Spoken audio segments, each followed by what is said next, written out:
about social credit in China. This is something that's coming to the entire world. Revelation 13 tells us there's going to be a global control of all of humanity. You can't buy or sell without taking the mark.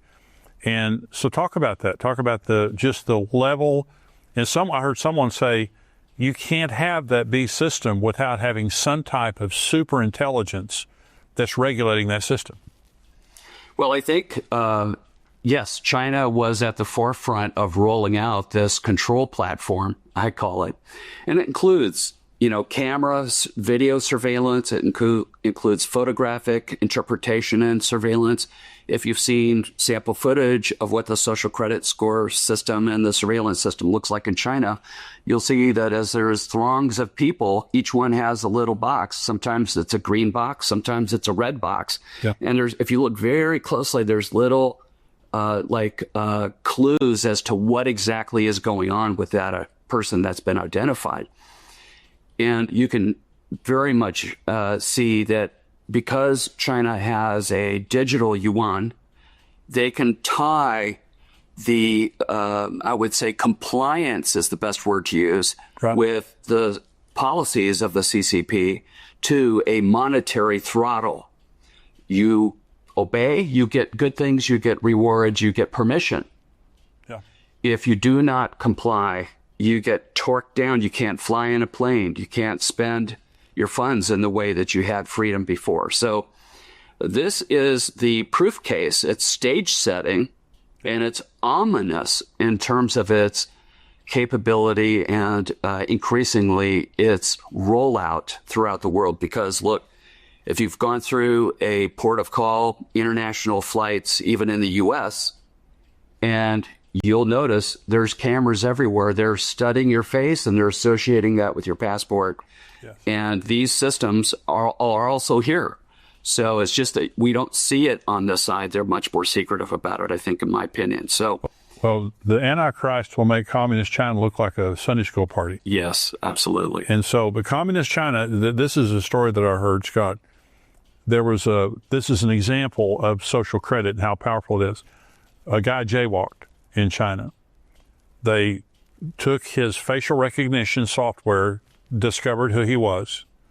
They fined him for jaywalking and took the money out of his account without his permission and gave him a social credit, debit, negative. And just exactly like you said, once you have enough strikes against you in their social credit, you can't travel, you can't do this, you can't do this. It is 100% total control. And the Antichrist will be after total control. Now, the mark of the beast, what are your thoughts about the mark of the beast? Do you think it's just, obviously it is not just a financial tool, because Revelation 14 says if you take the mark of the beast, you could never be forgiven. That's right. Okay, so what are your thoughts on the mark of the beast? That is a very big topic all its own, right? So in a nutshell, Jimmy, I see the mark of the beast as having a total control narrative around things like monetary, buy-sell authorization, as you said. And that's a combination of existing decades-old banking infrastructure, the Bank of International Settlements, central bank digital currencies, blockchain for recording transactions, AI to process that data to ensure compliance.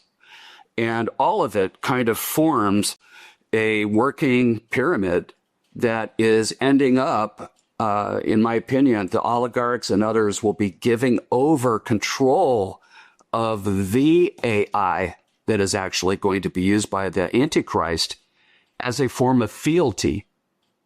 So they're going to yield their power. It invokes almost the 10 kings, some of which could be oligarchs. And so we don't exactly know all of the details of the mark, nor do we know if it's a tattoo or something embedded. But we do know that it has the ability on the right hand or the forehead to link to a digital identity, because that's how it knows when you present your arm or your hand for payment. It knows, oh, this person is authenticated, to effectively make that purchase. And so it is a oppressive control mechanism that's coming. And we see flirtations with this technology all the time. You see RFID chips being implanted, in the webbing of the thumb right here. You see all kinds of precursors to this, and they're all being tested, for scale and for, understanding how to actually, create the right set of technologies in order to deliver this, and, whether intentionally or not intentionally, as the beast system as we know it in Revelation. You have to remember, too, that if the rapture happened today, Revelation 13 is mid-trib. This is 3.5 years later. So with technology exploding and AI rapidly advancing, 3.5 years from now, they're going to have much more capacity than they have now for a global system. And I like what you said, Scott, because we look at things through a prophetic lens. And so AI is not going to end the world. We know how everything ends because we read the end of the Bible. But Jesus said, unless those days have been shortened, no flesh would have survived. But for the elect's sake, those days would be shortened. I always read that in the context of nuclear weapons. But now when I read that, I think about artificial intelligence. That Jesus is saying, unless those days have been shortened, So AI is just another cog in the works of the end times being revealed, and we know exactly what's going to happen. Hi, I'm Jimmy Evans. I'm personally inviting you to join the live stream of our first ever Tipping Point Prophetic Gathering this September 20th. In these unprecedented times, understanding Bible prophecy isn't just helpful, it's essential. That's why I'm bringing together three of the most insightful voices of our generation: Mark Hitchcock, Billy Crone, and Brian Schrager. I'll also be speaking that day. For one powerful day, we'll explore what Scripture reveals about our current moment and equip you with a biblical understanding to prepare your heart for what's ahead. And you don't have to travel.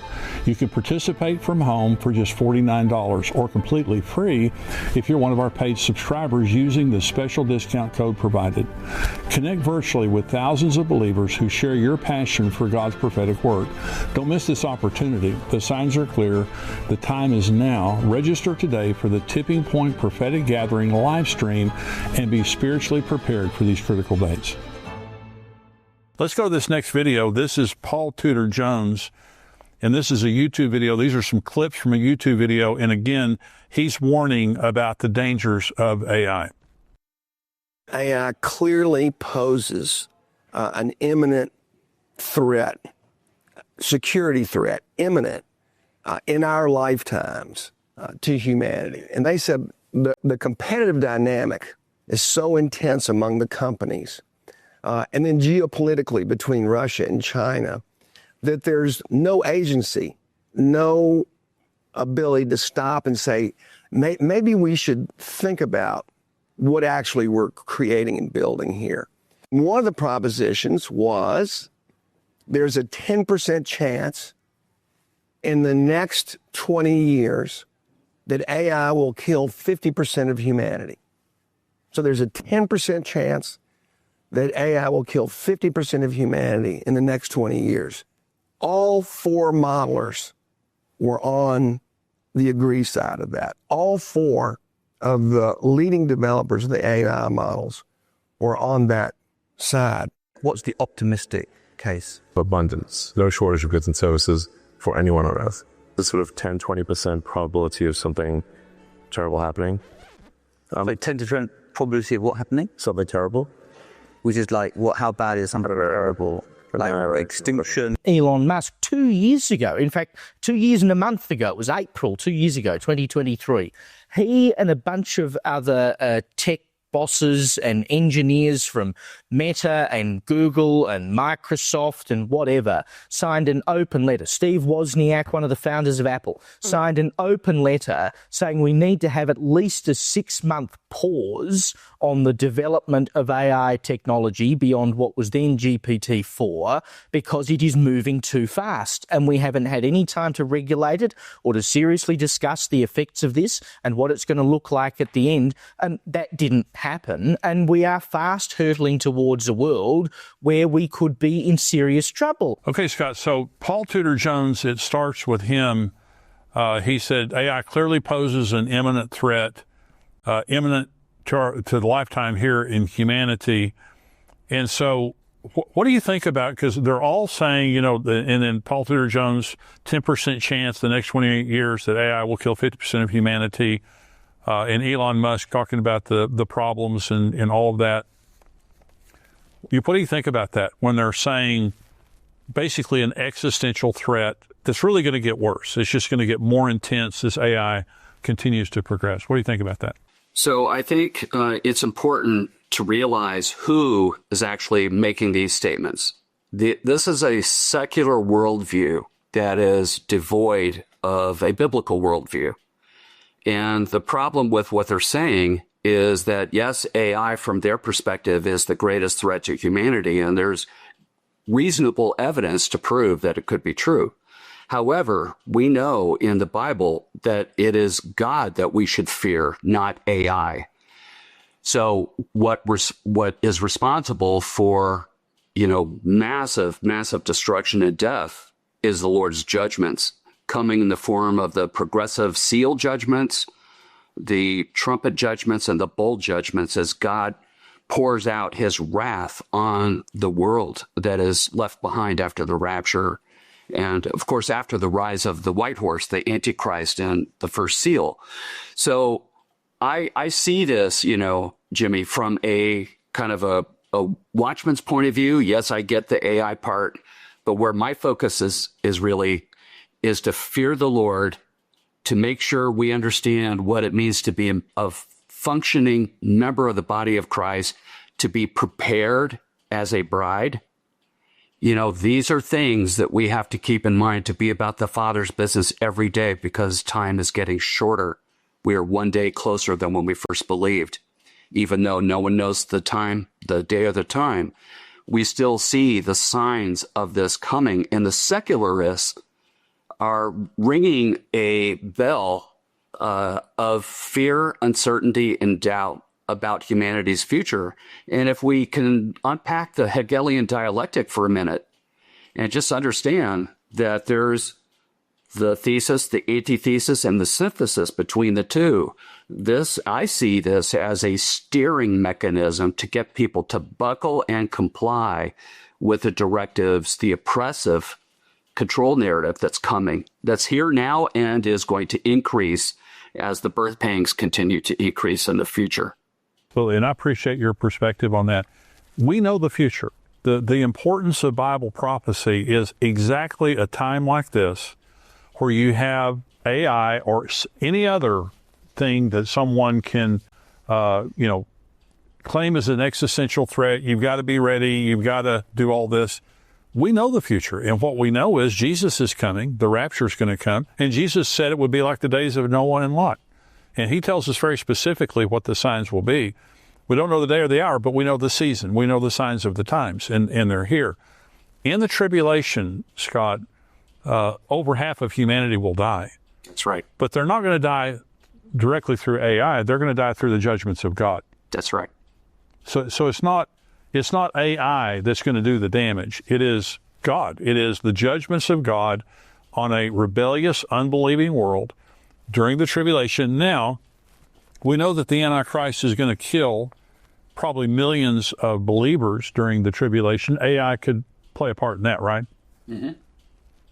Yes, it can, because AI is exceedingly good at, as we've just discussed before, about monitoring and surveilling and understanding the data behind purchase decisions. Even today, what do we post on social media? What are our browsing records?